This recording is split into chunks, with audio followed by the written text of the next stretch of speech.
My name is Jack Anderson, and I am cursed. It's a ridiculous curse, reverse effort. The harder I try to slack off, the more spectacular my success. My one and only dream in life is to get fired, go home, and just coast. But the notoriously cold CEO, a woman they call the Ice Queen, somehow manages to decipher some world-shattering business strategy for my every attempt to be useless. She keeps pushing me onto a pedestal, and all I want to say is, for the love of God, please just fire me. I'm Jack Anderson, 23, just another analyst in the investment division at Vance Capital, and I have a superpower. My superpower is screwing up upwards. Basically, the more I want to wreck something, the better it turns out. Conversely, if I actually try to do a good job, it's guaranteed to become a five-alarm disaster. This is my secret. So, I have only one goal in life: get fired from this company, collect my severance, and go home to a life of glorious mediocrity. To that end, I have been diligently quiet quitting for a solid month. Today, my direct supervisor, Mr. Wallace, dropped a monster of a task on my desk: compile and analyze the data on every single failed investment from the past 3 years and write a report on the root causes. It was a vast, messy, error-prone job, a perfect stage for me to crash and burn. My time had come. I spent half the day just opening the mountain of spreadsheets. Then, I began my carefully orchestrated campaign of self-destruction. A proper data analysis would require cross-referencing by industry, timeline, capital, team members, and a dozen other metrics. Me? I clicked on the column for the project lead's name and hit Sort A to Z. Then, I closed my eyes and mashed out a single dismissive comment. Root cause, personnel. Short, sweet, and reeking of apathy and gross negligence. With that, I triumphantly emailed the file to Wallace, fired up a game of Minesweeper, and waited for the pink slip that was surely coming my way this afternoon. An hour passed. No Wallace. 2 hours. The office remained placid.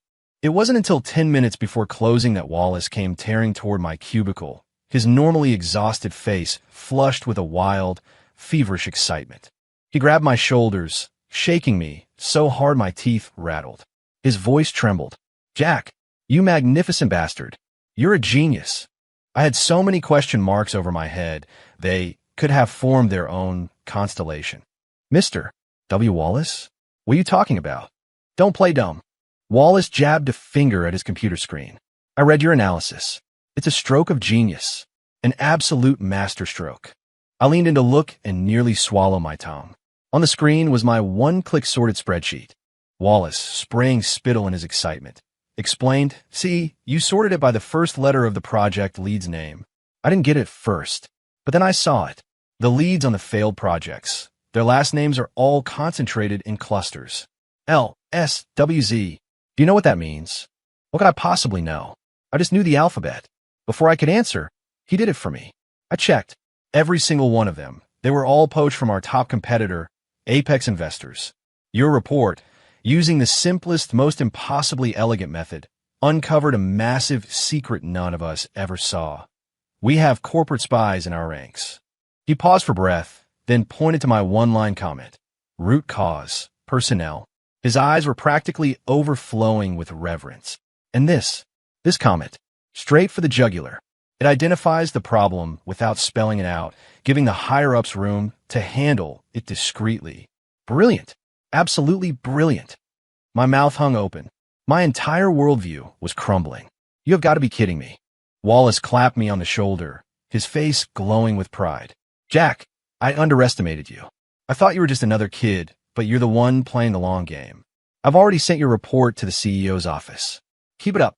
The sky's the limit for you." He walked away, humming, practically skipping. I sat frozen at my desk, watching the digital clock in the corner of my screen tick toward 5. The evening sun cast long shadows through the blinds, striping my face. I didn't get a termination notice. What I got was a company-wide email praising my outstanding contribution and a $3,000 bonus. Why was my life so hard? The next day, I walked into the office with 2 black eyes from a sleepless night. The $3,000 bonus felt like a slap in the face. It left my head spinning. Not only was I not fired, I was now the company's rising star. The moment I stepped through the door, I felt it. All eyes on me. My coworkers' gazes were a complex cocktail of curiosity, admiration, and even a little fear. Morning, Jack. Hey, congrats, man. Even the receptionist, who usually treated me like I was part of the furniture, gave me a dazzling smile. I gave a numb nod and trudged to my desk. A steaming cup of fresh coffee was waiting for me. My best friend and fellow cubicle dweller, Dave Miller, sidled up to me, his expression fawning. He pushed his glasses up his nose and whispered, "Dude, level with me. Are you like some billionaire's kid playing undercover boss or something?" Dave was the only one who knew about my complete lack of ambition, but even he had no idea about the bizarre nature of my curse. I sighed, slumping on my desk. "I just want to get fired, Dave. Is that so hard?" He gave me a look that said, "I get it. Wink, wink, nudge, nudge." He patted my back. "It's cool, man. You don't have to keep up the act with me. It's that great hermit hides in the city vibe. A guy like you is above chasing promotions and titles. From now on, I'm your guy. You point, I'll shoot." I saw the glint of hero worship in his eyes and shut mine in despair. Was there any hope left for this world? The atmosphere in the morning meeting was strange. Wallace had saved me a seat right next to him, an honor I had never before received. Running the meeting was the head of Vance Capital herself, the legendary Ice Queen CEO, Catherine Vance. I had only ever seen her once, from a distance, at the annual company party. Today, she wore a flawlessly tailored black pantsuit, her long hair pulled back in a severe bun that showed off her smooth forehead and a neck like a swan's. Her features were individually stunning, but together, they projected an aura of impenetrable coldness. She sat at the head of the table, her gaze sweeping across the room. The temperature seemed to drop a few degrees. When her eyes landed on me, they lingered for about 2 seconds. It was a look of appraisal, of analysis, devoid of any emotion, as if she were studying an inanimate object. Alarm bells went off in my head. This was her. This was the woman who was going to fire me. The agenda moved forward item by item. Finally, they got to the discussion about the corporate spies.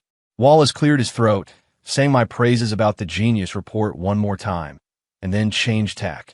"The credit for exposing this cancer in our organization goes entirely to Jack Anderson. And now, we'd like to hear Jack's thoughts on how we should proceed."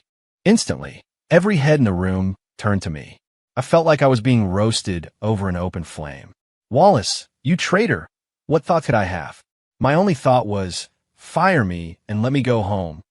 Catherine Vance's icy gaze fixed on me, carrying a subtle weight. My mind went blank. My survival instinct, no, my self-sabotage instinct, kicked in, and the words tumbled out of my mouth. "I think we should give them a second chance." The moment I said it, the conference room fell into a dead silence. Wallace's face turned a pale shade of green. Showing mercy to corporate spies? That was career suicide 101. I celebrated internally. This had to be it. They'd see me as some bleeding heart idiot and show me the door. Fire me. Now. Do it. But at the head of the table, for the first time, a flicker of something disturbed the placid surface of Catherine Vance's eyes. She leaned forward slightly, her gaze locked on mine. Her voice was cool and crisp. "Your reasoning?" I decided to go all in and started talking pure nonsense. Well, they were just trying to make a living. And besides, blowing this up into a huge scandal would be bad for the company's reputation. Why don't we send them to spearhead our expansion into the Rust Belt? It's a tough market out there, so it's kind of punishment. And if they actually manage to build something, it would be a way for them to earn back their place. Sending corporate spies to launch a new market initiative, the idea was weapons-grade stupid. I could practically see the thought bubble over Wallace's head. We're so fired. I sat back down, satisfied, ready to embrace the end of my professional career. You could have heard a pin drop. After a long moment, Catherine's cool voice broke the silence. This time, it held a note of something I couldn't quite decipher. Interesting. She tapped the table once, a gesture of finality. "We'll do as Jack says." Meeting adjourned. With that, she stood up and, under the astonished gaze of everyone in the room, walked directly toward me. She stopped right in front of my chair. Her height created an invisible pressure. A faint, cool, clean scent drifted into my nostrils. My office. Now, the CEO's office was on the top floor. Through the massive floor-to-ceiling windows, The entire city sprawled out in a glittering panorama. I stood awkwardly in front of a giant mahogany desk, feeling like a prisoner awaiting sentencing. Catherine Vance sat across from me, her fingers steepled, those sharp eyes fixed on me. "Jack Anderson," she began, her tone unreadable. "Present," I said, standing up a little straighter. "Why did you make that recommendation?" "Huh, I didn't follow. Sending those men to the Rust Belt," she clarified. "Here it comes. The interrogation." I took a deep breath and stuck to my script of self-destruction. I just believe in giving people a second chance. Live and let live. The corner of Catherine's mouth seemed to twitch, almost imperceptibly. "Is that all?" "That's all," I said with firm conviction. She fell silent. The only sound in the office was the low hum of the air conditioning. Every second stretched into an eternity. I could feel a cold sweat trickling down my forehead. Just as I thought the 5 most beautiful words in the English language, "You're fired, get out," were about to be spoken, she pulled a file from her drawer and slid it across the desk toward me. "This is a corporate social responsibility initiative the company has had on the back burner for a while. It's about funding and building a community center and school in an underserved community in West Virginia. We never had the right person to lead it." I glanced down. The title on the folder, "The Phoenix Project," seemed to mock me. A knot of dread formed in my stomach. I had a very bad feeling about this. "The project is yours now," Catherine said, her voice leaving no room for argument. My head snapped up, my face a mask of disbelief. "Me? No way, Ms. Vance. I can't. I have no experience." "Your Mercy is a perfect fit for this project," she said flatly.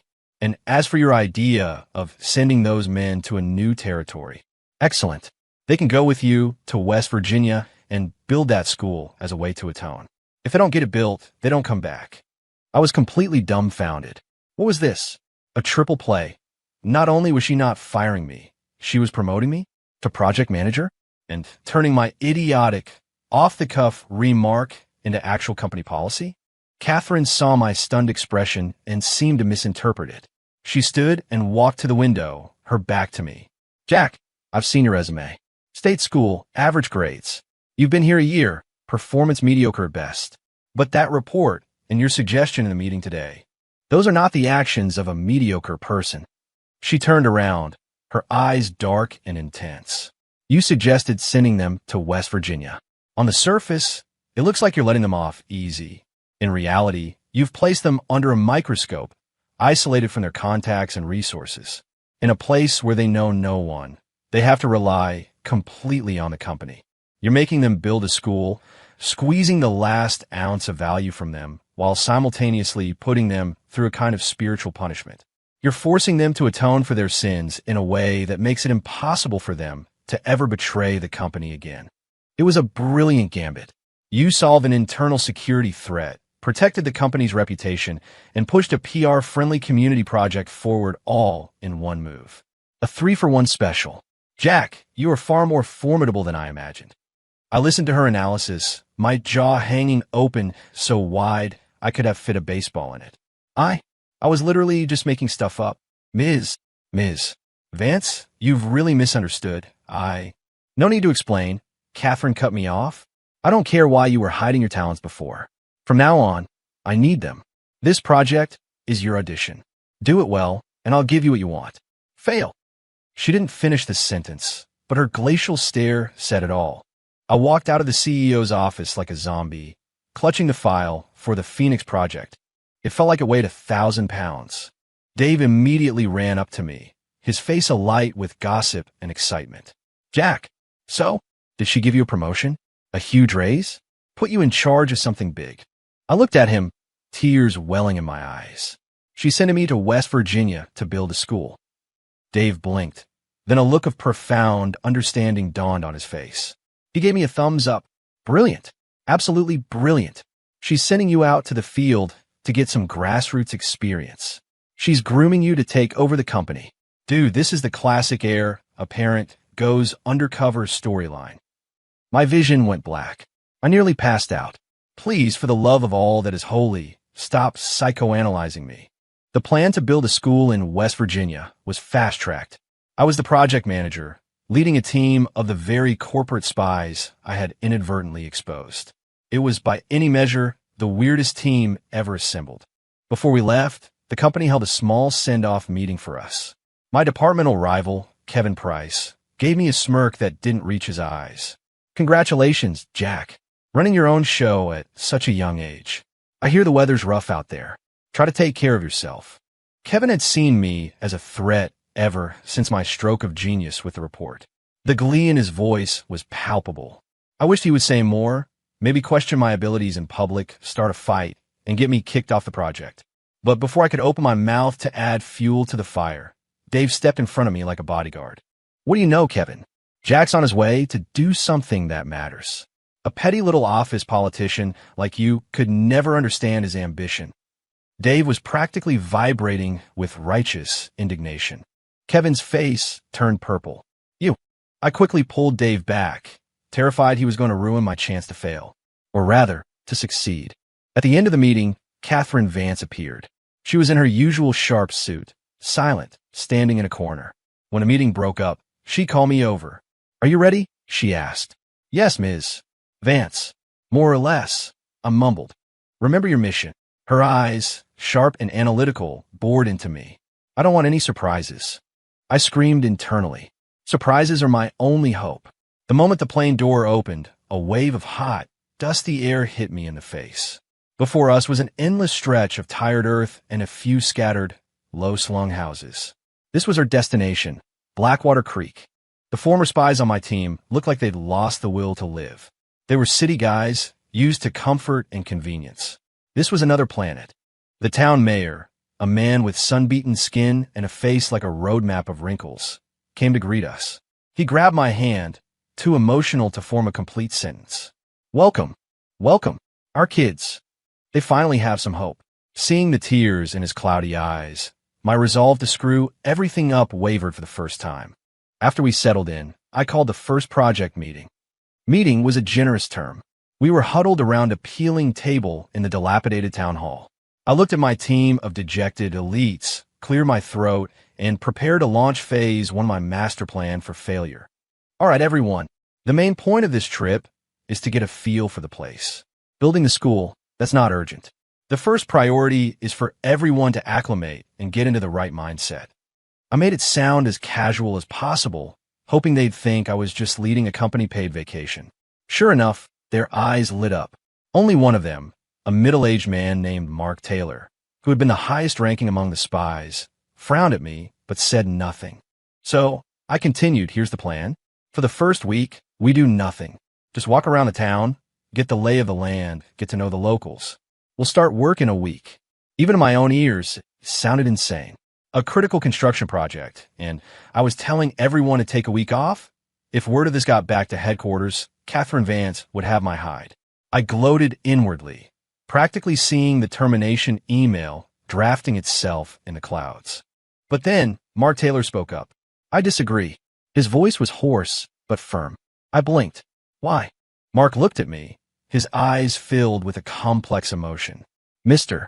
Anderson, we're here to atone, not to go on vacation. If you're trying to humiliate us with this charade, there's no need." I was speechless. "Humiliate you?"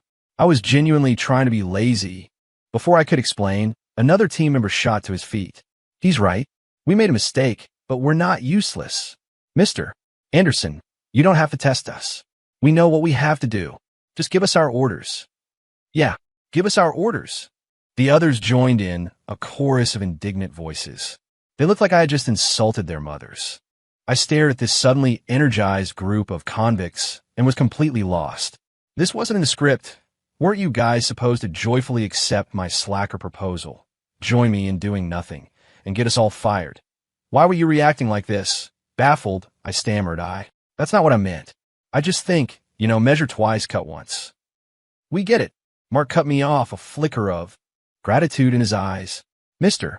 Anderson, you want us to use this week of observation to truly integrate, to understand the meaning of this project instead of treating it like just another cold assignment. You're giving us a chance to become better men. We understand your intentions." "Thank you." My jaw dropped. I couldn't say a word. I understood. I finally understood everything. The most terrifying thing in the world isn't having a curse of reverse effort. It's being surrounded by a team whose ability to read way too much into things is off the charts. My slacking for a week plan went into effect, but in a way I could never have anticipated. My team's enthusiasm was the polar opposite of what I'd intended. Mark Taylor and the others were like men possessed. They were up before dawn every day, inspecting the town. They walked around with notepads, asking questions. Ma'am, how many people in your family? Is a long walk to school for the kids? Sir, where does the town get its water? Is it reliable? Hey there, little guy. What color would you want your classroom to be? They took my directive to get to know the locals to a whole new level. And me, the project manager, my job consisted of lying on the cot the town hall had provided for me and contemplating the meaning of existence. Whenever I ventured out, I'd see them give me this knowing look as if to say, there he goes, our wise leader, silently observing our every move with his all-seeing eyes. I was just going to the bathroom. A week later, Mark came to me with a thick stack of papers. It was a detailed research report on Blackwater Creek's geography, demographics, economy, educational resources. They had even documented the name of every dog in town. Mr. Anderson, this is what we've accomplished this week. Mark handed me the report, his eyes shining with a mix of pride and apprehension. We believe the original plan from headquarters needs some adjustments. I took the report and flipped through it casually. Oh, tell me more, I said, feigning interest while mentally plotting how to torpedo this project. The original plan was to build the school on that empty lot west of town. But after surveying the area, we found that the land is low-lying and prone to flooding during the rainy season. It's also too far from most of the families. Mark pointed to a hand-drawn map. We think the best location is on the east side of town, where that old, abandoned brickyard is. The ground is higher, the view is better, and it's centrally located. The only downside is that demolishing the old structure and prepping the foundation will add a significant cost to the budget. A bigger budget. This was fantastic news. Nothing makes executives angrier than going over budget. My heart leaped. This was my chance. I cleared my throat, adopting the tone of a rigid bureaucrat. Absolutely not. The plan from headquarters was approved by experts. We can't just change it on a whim. Who's going to be responsible for the cost overruns? My goal was to crush their initiative with red tape and apathy, hopefully creating some internal conflict. Mark and the others looked crestfallen. But Mr. Anderson, this is for the children. The children don't sign the checks. I cut him off, my tone harsh. We stick to the original plan. This discussion is over. I tossed the report on the table and turned my back on them, projecting an aura of cold, unreasonable authority. Back in my room, I rubbed my hands together with glee, defying my team, being rigidly authoritarian, ignoring practical realities, and forcing a flawed plan forward. With a combo like that, once the news of my failure reached headquarters, Catherine Vance would tear me to shreds. I could almost taste the sweet freedom of unemployment. But I was once again too naive. The next morning, I was woken by a loud commotion. I opened my door to see Mark and the team, leading a group of townspeople armed with shovels and pickaxes, working furiously at the abandoned brickyard on the east side of town. They were demolishing it themselves? I ran over and grabbed Mark, who was hauling a pile of bricks. What are you doing? I told you. We're sticking to the original plan. Mark wiped the sweat from his brow and gave me a sheepish grin. Mr. Anderson, we thought about what you said. You're right. We can't go over budget. So, we're doing the demolition and foundation work ourselves. It won't cost the company a dime. He gestured to the energetic townspeople. As soon as they heard it was to build a school for their kids, they all volunteered to help. I looked at the bustling scene, at the smiling faces of the locals and my convict employees, and the world started to spin. Why? Why does every single one of my attempts at self-destruction turn into an inspiring anthem of unity and perseverance? Just then, my satellite phone rang. It was Catherine Vance. I walked to a quiet corner, my stomach churning, and answered. How is the project progressing? Her voice was as cool and distant as ever. Our reporting in, Ms. Vance. Everything is on schedule.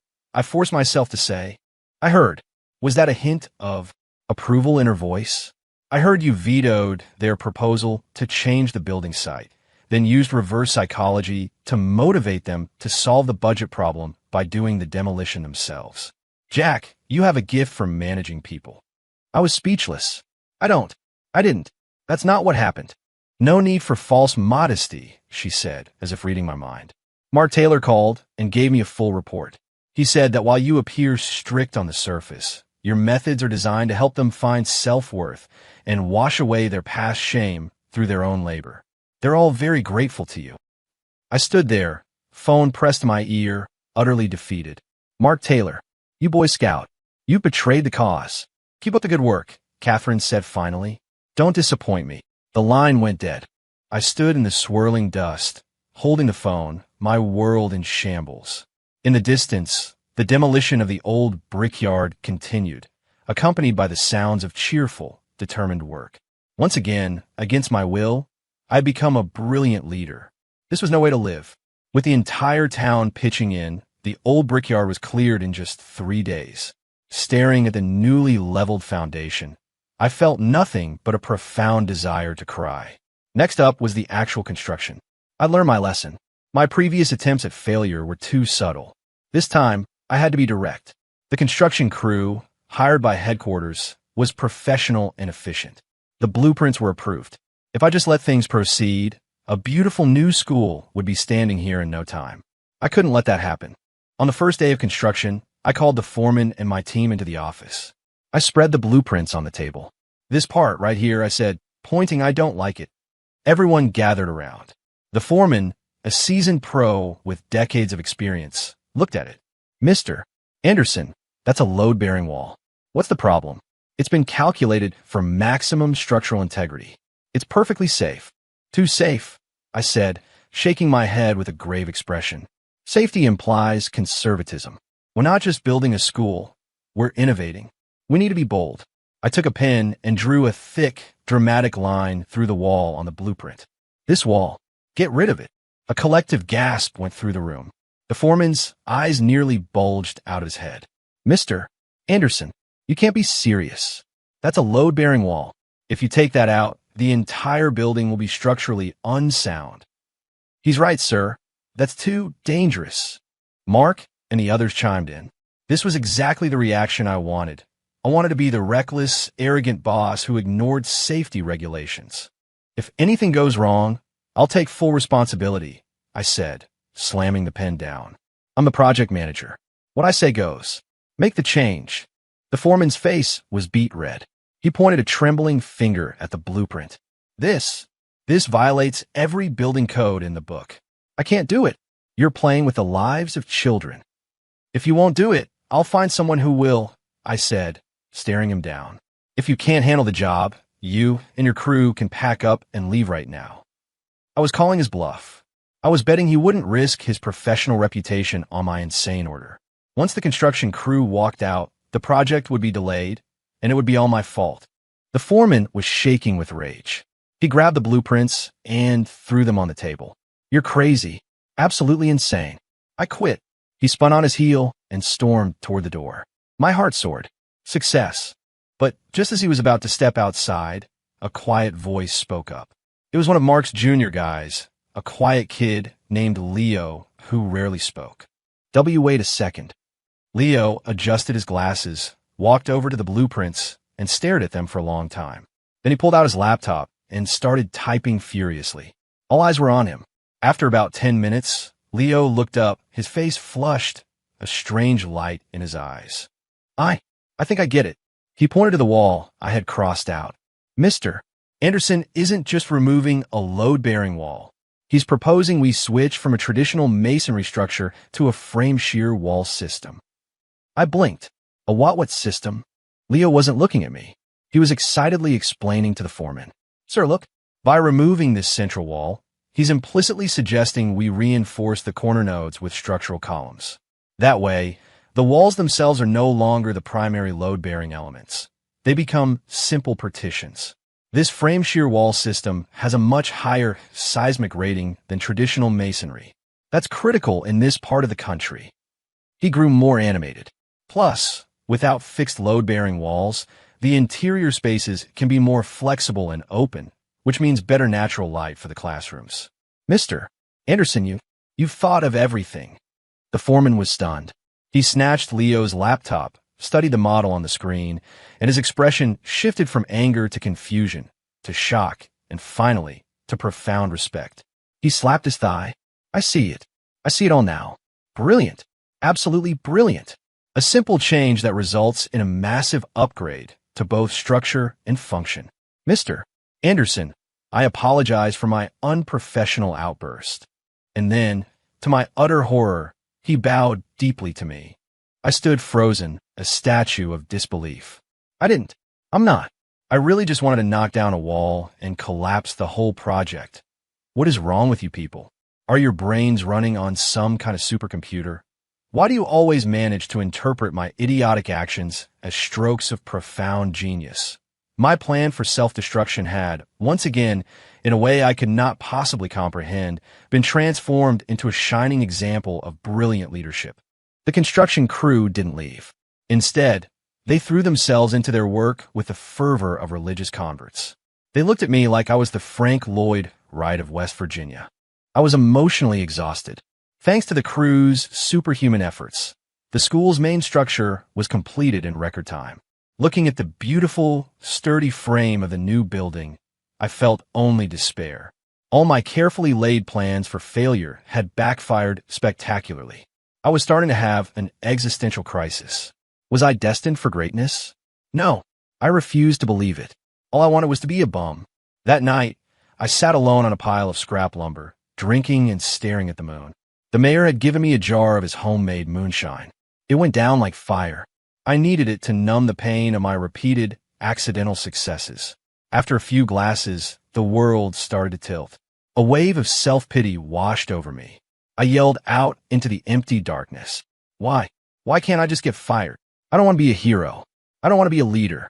I'm a screw-up. I want to go home. Catherine Vance. You cold, calculating woman. Why won't you believe me? I'm just a slacker who wants to be left alone. I was shouting and crying a blubbering mess. The alcohol was hitting hard. Everything was a blur. Through my watery eyes, I saw a dark figure walking toward me. The figure grew closer. It was tall, slender, and carried a familiar, cool scent. I squinted, trying to focus. See, Catherine, I had to be hallucinating. What would she be doing in a godforsaken place like this? I chuckled stupidly and reached out, trying to touch the face in my vision. You're actually pretty beautiful. Just too cold. No heart. Before my hand could make contact, it was caught by a cool, firm grip. The touch was too real to be a hallucination. A jolt went through me, sobering me up instantly. There, bathed in moonlight, was Catherine Vance's flawless face, just inches from mine. She wore her usual icy expression, but her eyes held a complex emotion I couldn't read. You're drunk, she said. I froze solid. She was really here. When did she arrive? How much of my drunken tirade did she hear? It was over. It was all over. I had just called my CEO a cold-hearted woman to her face. My career was finally, truly, definitively finished. At that thought, I felt not fear, but a wave of pure, unadulterated joy. Happiness had come so suddenly. Fueled by liquid courage, I tightened my grip on her hand. Ms. Vance, I'm so sorry. I shouldn't have said those things behind your back. I'm a terrible person. Fire me. Please, I'm begging you. Catherine was taken aback by my sudden plea. She tried to pull her hand away, but I held on with surprising strength. Let go, she said, her voice colder than ever. I won't. Not until you promise to fire me. I was acting like a child. We struggled there, on the scrap pile, a ridiculous tug of war. Just then, Mark Taylor and the construction foreman, making their nightly rounds, came upon us. Who's there? The beam of their flashlight landed squarely on us. The air froze. What did they see? They saw me, their drunk and disorderly project manager, clinging desperately to the hand of their untouchable Ice Queen CEO, who had a look of fury and was at a blush. Mark's and the foreman's jaws dropped. The flashlight fell from their hands with a clatter. We didn't see anything. They turned in unison and sprinted away into the darkness as if they'd seen a ghost. Me, Catherine, She finally ripped her hand from my grasp. The eternal frost on her face seemed to have cracked. Jack Anderson. She ground out my name through clenched teeth. I looked up at her and gave her my biggest, brightest smile. Don't worry, Miss Vance. I'll be packed and gone by morning. This time it had to work, right? I woke up the next morning with a splitting headache. A souvenir from the moonshine. But I was in a great mood. I hummed to myself as I packed my meager belongings. Last night's performance, while fueled by poor judgment, was surely effective. Harassing the CEO in public? That was grounds for dismissal 100 times over. Goodbye, Blackwater Creek. Goodbye, my overthinking, overachieving team. Hello, sweet unemployment. Just as I was stuffing my last t-shirt into my duffel bag, there was a knock on the door. I opened it to find Mark Taylor, his face grim. Behind him stood the rest of the team. The way they were looking at me was even more complicated than the night before. Mr. Anderson, Mark began, his voice low. We need to talk to you. I waved a dismissive hand. No need. I get it. I'm out of here. You guys keep up the good work. Don't let Ms. Vance down. But Mark shook his head. Then, he did something incredible. He bowed deeply to me. Mr. Anderson, we're going to talk to Ms. Vance. We're going to plead your case. I was utterly confused. We all know you only did what you did. For us, Mark declared, his face a mask of tragic nobility. My brain blue-screened again. What was he talking about now? Another team member, a guy named Leo, chimed in. We saw everything. You and Ms. Vance on the construction site. The argument. We misunderstood at first, but then we figured it out. You must have realized that no matter how well we performed, there would always be a cloud of suspicion over us back at headquarters. So, to clear the way for our future, you decided to sacrifice your own reputation, to publicly disgrace yourself, to show Ms. Vance how committed you were to us. You were telling her that you would take all the blame, all the responsibility for us, even if it meant making an enemy of her. Mr. Anderson, we will never forget this. Thank you. And then all of them, in unison, bowed. I stood there dumbfounded, my duffel bag still in hand. My soul felt like it had left my body. Publicly disgrace myself. Sacrifice my reputation. I was just drunk and trying to get fired. You morons. But do your brains even work? Can't you think like normal people for 1 second? I opened my mouth to explain, but I knew that any words I said would be useless against the impenetrable fortress of their insane logic. And no, that's not. I managed to choke out. You don't have to say a thing, sir. We understand, Mark said, his expression one of pure loyalty. Don't worry. We've already co-signed a petition to Ms. Vance. We're willing to trade all our future accomplishments for the company's forgiveness of your actions. I looked at their determined, ride-or-die faces, and my vision went black. I fell backward onto my cot. It wasn't because I was moved. It was because I was so unbelievably frustrated. When I came to, I was lying on the cot, and Catherine Vance was sitting in a chair beside me. She had changed out of her power suit and was wearing a simple white shirt and jeans. It softened her edges, made her look less severe. She was peeling an apple, her movements slow and precise. Sunlight streamed through the window, creating a golden halo around her. For a split second, I thought that maybe this cold woman wasn't so bad after all. You're awake? She asked without looking up, her voice still cool. Yeah, I croaked, trying to sit up. Don't move, she said, gently pushing me back down. The doctor said you have alcohol poisoning and emotional exhaustion. You need to rest. I lay back, staring at the ceiling, a storm of emotions churning inside me. Ms. Vance, about last night. I know all about it. She cut me off, still working on the apple. Mark and his team gave me their petition. My heart sank. So you're going to... Do you really think a petition would change my mind? She countered. A spark of hope ignited within me. That's it. That's the cold, ruthless CEO I know and want to be fired by. An employee who publicly disrespects and harasses a superior should, according to company policy, be terminated immediately. This is it. This is it. I clenched my fists in excitement. Catherine finished peeling the apple. She cut it into small slices, speared one with a toothpick, and held it to my lips. But, she said, changing direction, my heart, which had been soaring, plummeted back to earth. But I also saw another side of you. She looked at me then, her expression more serious than I had ever seen it. I heard what you were shouting that night. My face turned beet red. You said you wanted to be a failure, that you wanted to go home and coast. It was all out in the open now. I decided to just own it. That's right. That's all I've ever wanted. Every single thing I've done has been an attempt to get fired.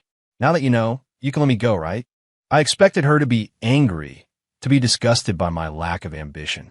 Instead, she just watched me silently, then pushed the apple slice a little closer. Eat. I don't know why, but on some strange impulse, I opened my mouth and ate the apple. It was sweet. Jack, she said, pulling her hand back. Do you know why I came to Blackwater Creek? I shook my head. Because headquarters received an anonymous tip. My heart skipped a beat. A tip? Yes. A letter accusing you of authoritarianism, of altering blueprints against safety protocols, of forming a clique with your subordinates to undermine the company. The letter was from Kevin Price. Kevin? My rival. It all made sense. He was trying to get me fired. So I came to investigate. But what I found was a school being built ahead of schedule and to a higher standard, a team of employees whose entire outlook you had transformed, and a town that treats you like family. Catherine stood and walked to the window. Jack, your words say you want to be a slacker, but your actions, your subconscious, they do the most correct, the most brilliant things. Your so-called reverse effort. Maybe it isn't a curse at all. She turned, her eyes burning with an intensity I'd never seen before. Maybe it's your real gift. A gift for turning garbage into gold that even you don't recognize. So, she said, enunciating each word, I'm not going to fire you. Not only am I not firing you, I'm giving you a position you can't refuse. Starting today, you are my chief special advisor. You'll report directly to me when we get back to headquarters. In that moment, I felt my world collapse. In the end, I was brought back to headquarters. As a returning hero, the Blackwater Creek School project, thanks to my series of accidental masterstrokes, was finished a third ahead of schedule and came in 20% under budget, all while exceeding every quality standard. The craziest part? Mark Taylor and the other ex-spies, after their re-education through labor, returned as changed men. They requested transfers to the company's most challenging divisions and became model employees. And me, the man who had orchestrated all these miracles, became a legend at Vance Capital. I was appointed Chief Special Advisor, a title no one had ever heard of. My office was right next to Catherine's, separated only by a frosted glass door. My job description was insultingly simple. I had no job description. Catherine's only directive to me was, just be yourself. She seemed to have completely bought into her theory about my subconscious genius, believing that if she just let me exist in a state of pure, unadulterated laziness, I would somehow conjure up endless streams of inspiration and miracles for the company. So, my daily routine became, morning, play video games on the company's top-of-the-line computer. Noon, enjoy a complimentary 5-star meal at the executive dining room. Afternoon, take a nap in my $10,000 ergonomic chair. Occasionally, Catherine would drag me into a meeting, seating me in a corner to absorb inspiration. I spent the entire time daydreaming about what to have for dinner. To an outsider, it was a dream job. Only I knew the sweet agony of this gilded cage. I was further than ever from my dream of getting fired. My friend Dave no longer looked at me with admiration. It was now pure awe. Dude, you've transcended the mortal plane. You've achieved the highest state of Zen management. Leadership through inaction. It looks like you're just gaming, but in reality, you have your finger on the pulse of the entire company. I just waved a tired hand at him, too exhausted to even argue. As for my nemesis, Kevin Price, he was completely broken. His snitch letter, far from taking me down, had become just another piece of evidence of my strategic brilliance.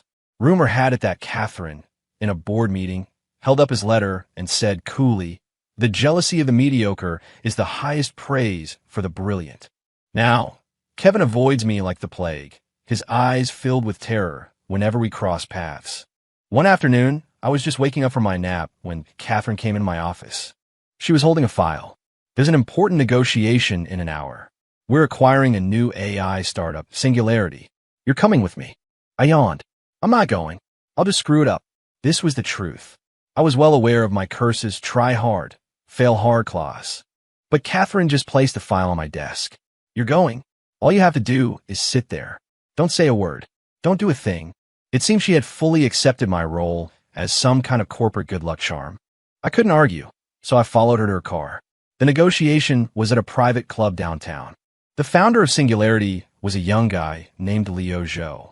He wore thin-rimmed glasses and had a polite demeanor, but his eyes held a glint of arrogance he couldn't quite hide.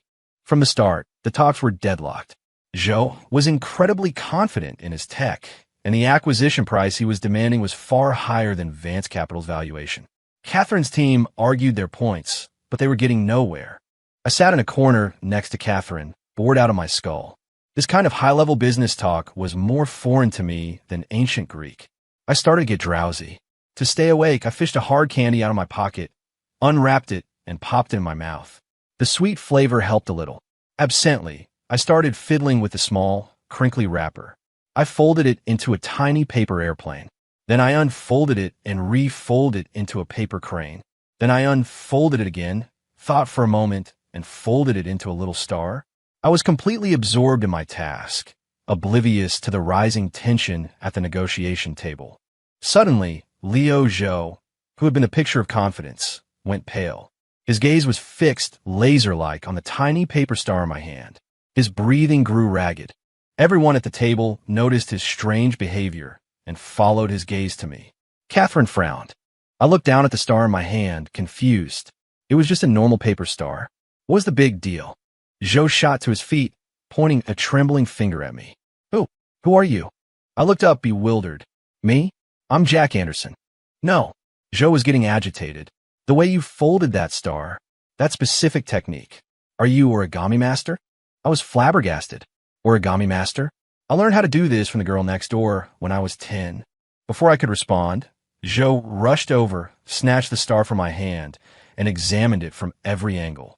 It's the same method, the unique finishing fold. Only one person in the world does it like this. He looked up at me, his eyes shining with the light of a true believer. Master, I've finally found you. I'm your biggest fan. I only got into algorithmic research because I saw your tutorial for folding a Klein bottle on the International Origami Forum years ago. You're the person who inspired my entire career. The entire room was silent. Catherine's negotiation team stared, their mouths agape. Even Catherine's stoic expression had cracked. And me? I was in shock. International Origami Forum. A Klein bottle. When had I ever done that? I racked my brain, and a faint memory surfaced from the depths. It must have been in college.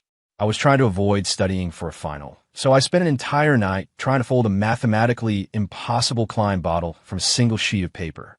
I messed around with it for hours, failed miserably, and then, as a joke, I posted a series of pictures of my failed steps on some obscure international forum with the title An Impossible Task.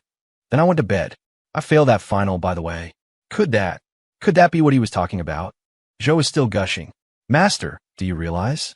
Your tutorial, which you presented as a failure, was filled with such brilliant topological logic. It was a revelation. The core algorithm for my company, the infinite fold algorithm, was inspired by that very post. I've always wanted to find you, to thank you in person. I can't believe I'm meeting you here. It must be fate. He turned, grabbed the contract from the table, and signed his name with a flourish. He then presented the signed contract to Catherine with both hands, his demeanor utterly humble. Ms. Vance, it would be an honor. The price is your price. I have only one condition. He turned back to me, his eyes burning with fervent hope. I wish to have the opportunity to learn from the master from time to time. Catherine took the contract, glanced at it, then looked at me. Her expression was a universe of confusion. A negotiation that should have cost hundreds of millions of dollars and weeks of work was concluded in minutes, all because I folded a candy wrapper into a star out of boredom. And we got it at a discount. The ride back to the office was dead silent. I huddled in my corner of the back seat, afraid to look at Catherine. I was beginning to think my life was no longer governed by the laws of physics. After a long time, Catherine finally spoke, her voice laced with a weariness I'd never heard before. Jack! Here, how many other secret identities do you have? I wanted to cry.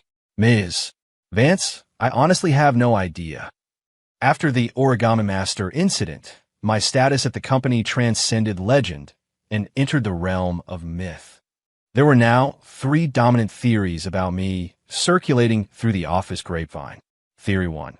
I was the heir to a secret, powerful family, and my job at Vance Capital was just a way to kill time and vet potential business partners for my clan. Theory 2. I was a sort of enlightened being, a master of strange and esoteric arts, who viewed the world of business as a trivial game. Theory 3. I was Catherine Vance's secretly trained ultimate weapon, her ace in the hole for crushing any and all commercial obstacles. Dave was no longer content to be just my sidekick. He had started the Jack Anderson Study Group, where he and other members would meet to analyze my every word and action, trying to glean the secrets of success. I heard that a crumpled up piece of scratch paper I'd thrown in the trash was retrieved, copied, and circulated among them as a sacred text containing profound market insights. I gave up. I completely gave up. Let the world burn. I was tired. I continued my routine. Game at work, go home. Catherine seemed to get used to my presence, though she still sometimes looked at me like I was a bizarre new species of animal she was studying. She stopped forcing me to attend meetings. Instead, she would just silently place the files for her most difficult cases on my desk. She wouldn't say a word. Just leave them there. And I, with equal and unspoken understanding, would not even glance at them.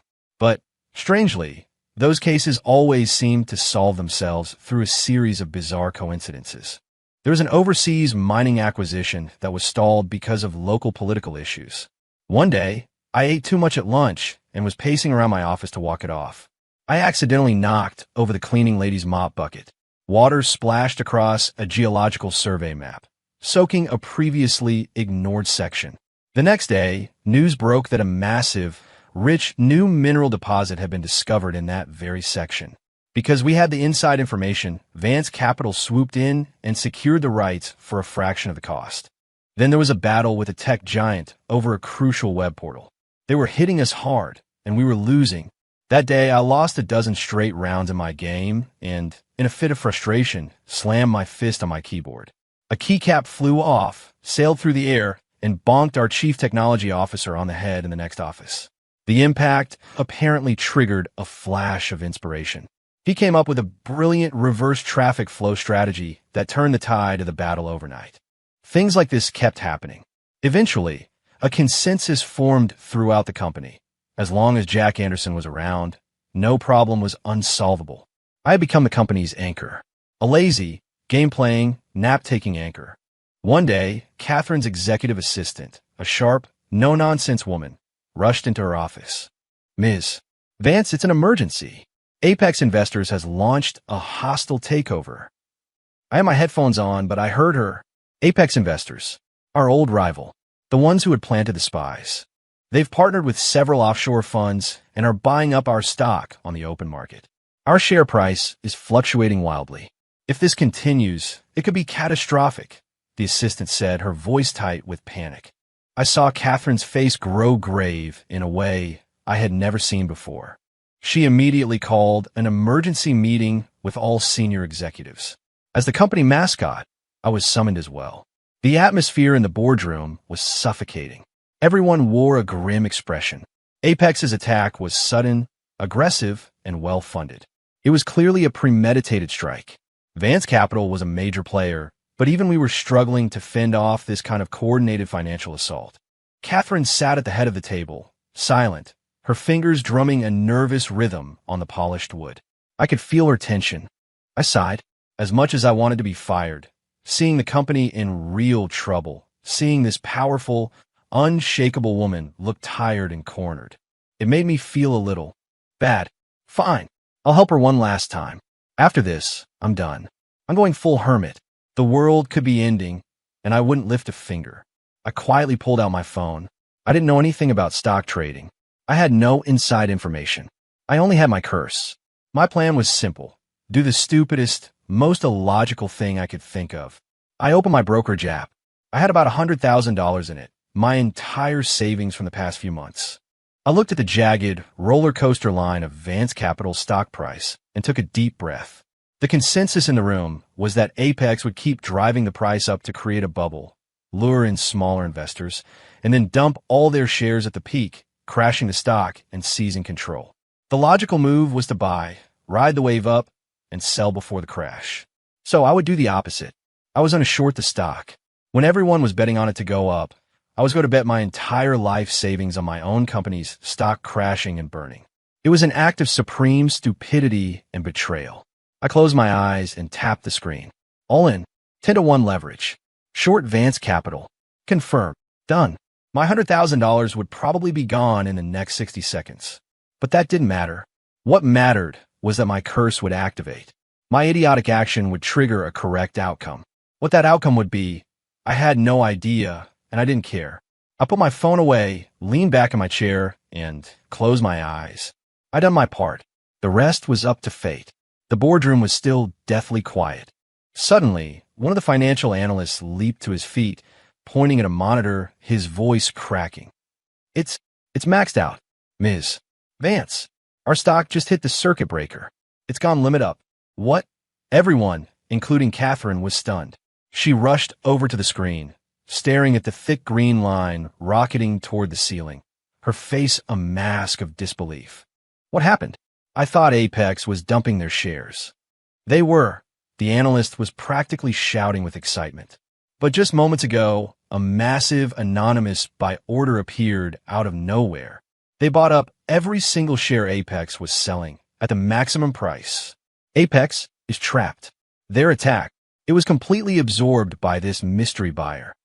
A mystery buyer? Find out who it is. Now, Catherine commanded. A few minutes later, the news came. Ms. Vance, we've traced it. It's a fund managed by Berkshire Hathaway. What?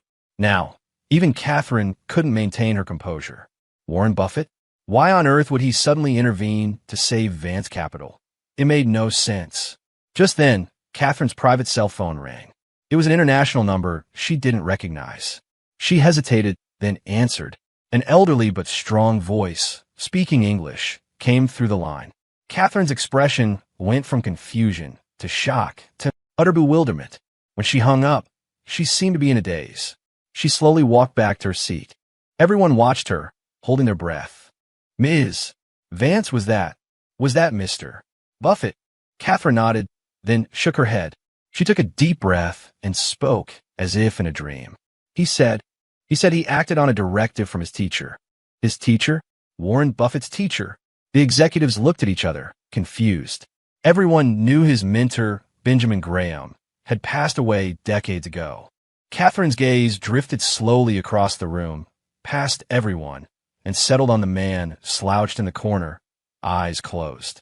Her voice was as soft as a whisper. He said, his teacher's screen name is an impossible task. A bomb went off in my head. I don't remember how I got out of that boardroom. I just remember the feeling of dozens of pairs of eyes boring into my back. Warren Buffett's teacher? Me. Because of some stupid forum post I made in college. Could this world possibly get any more absurd? I stumbled back to my office in a fog, shut the door, and collapsed into my chair. I thought I was going to lose my mind. Had my curse become so powerful it could now manipulate the global financial markets? I just wanted to lose $100,000 and get kicked out on my ass. How did it come to this? A few moments later, my office door opened. It was Catherine. She came in and locked the door behind her. She stood in front of me, silent, just looking at me with an incredibly complex expression. It was a mix of shock, curiosity, and even a little defeat. We just stared at each other. The silence was deafening. Finally, I couldn't take it anymore. Okay, I said, holding up my hands in surrender. I confess. I'll tell you everything. I'm not some secret genius. I'm not a prodigy. I'm a complete and utter fraud. A slacker who just wants a simple life. I have this condition, this curse. The harder I try to do something right, the more I screw it up. And the more I try to fail, the more I try to be an idiot, the better things turn out. The report, the school in West Virginia, the Singularity acquisition, and what happened today. It was all the same. I shorted our stock because I wanted to lose all my money to show you how stupid and disloyal I was, so you would finally fire me. I spilled out my entire secret in one long, breathless rush. I felt completely drained. It was all out there now. My last card had been played. To a smart, logical, data-driven woman like her, my explanation would sound like the ravings of a lunatic. She would think I was mocking her, insulting her intelligence in the most elaborate way possible. Then, she would fly into a rage and throw me out. A perfect ending. I closed my eyes, bracing for the verdict. But the explosion I was expecting never came. Instead, I heard a soft, quiet sigh. I opened my eyes. Catherine had walked over to my desk. She picked up the little star I had folded from the candy wrapper, holding it in her palm. "So," she said softly, "all this time, you really did want to be fired?" "Yes," I said, nodding emphatically. "And every brilliant decision you made was just you trying to self-destruct?" 100%. She was silent for a long time. Then, her shoulders started to shake. And then I heard the most incredible sound I had ever heard in my life. She was laughing, not a smirk or a cold chuckle. It was a genuine, uncontrollable peal of laughter. She laughed so hard she bent over, tears forming in the corners of her eyes. The Ice Queen, in that moment, completely melted. I stared at her, dumbfounded. It was the first time I had ever seen her laugh. I never knew she could look like that. It was beautiful. After a while, she straightened up, wiping a tear from her eye. She looked at me, her bright eyes still dancing with amusement. "Jack, do you know my entire life has been a plan? Everything has been a blueprint, every step calculated to perfection. I believe that everything in this world could be explained by logic and data, and then I met you. You're a bug in the system, a beautiful, chaotic, inexplicable bug that I can't predict, can't control, and can't understand." She walked toward me, leaned down, and placed her hands on the arms of my chair, trapping me in the space her presence created.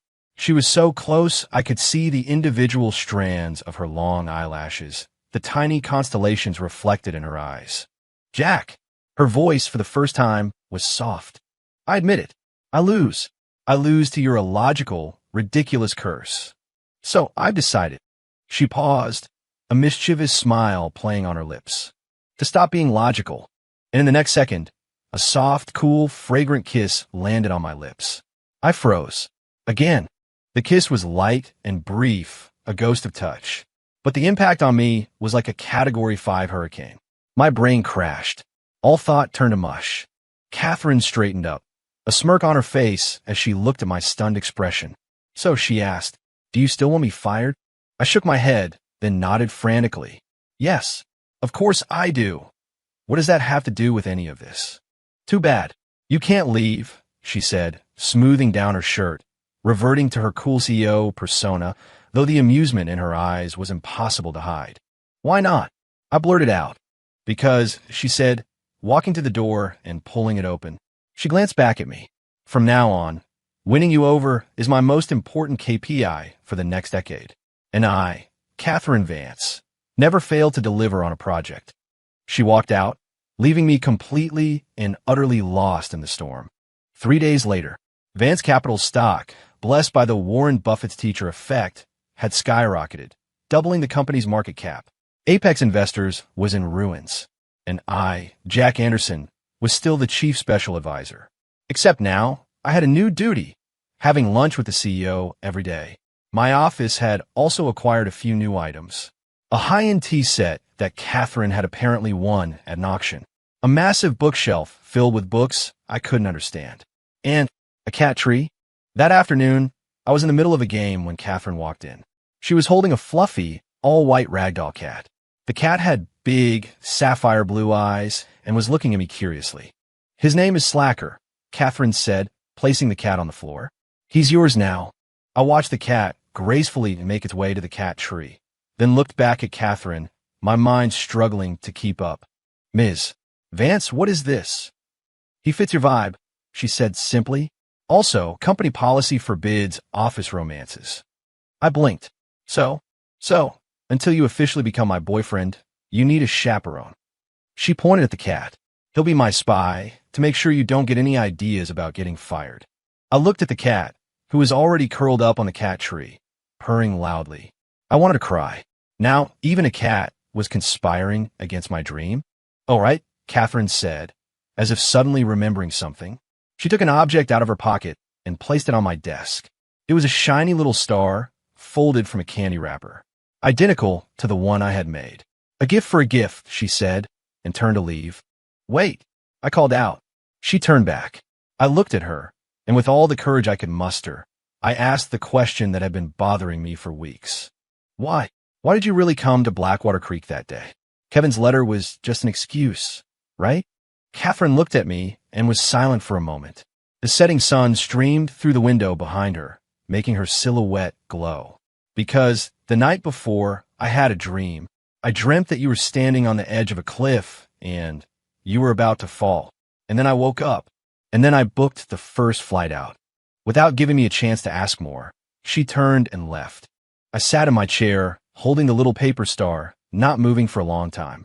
Outside my window, the city lights began to twinkle on. In my office, the cat named Slacker purred contentedly. I looked at my life. Maybe being an accidental god wasn't so bad after all. Maybe. 1 year later, the Vance Capital annual gala. As the CEO's +1, I was seated at the head table. After a few drinks, Dave, his face flushed, tried to drag me on stage to perform. I refused. Absolutely not. If I actually tried to do something, the entire hotel might collapse. In the struggle, my phone slipped out of my pocket and clattered to the floor. The screen lit up, displaying my wallpaper, a photo of Catherine and me at the beach. In the picture, she was laughing like a kid. The entire ballroom went silent. All eyes were on that tiny, glowing screen. Suddenly, a small voice cut through the silence. It was Kevin Price, who had long since been demoted to the logistics department. He pointed at my phone as if he'd just discovered the meaning of life, his voice trembling as he shouted, "I get it. I finally get it. Jack Anderson. He's not a genius. He did it all to get the girl.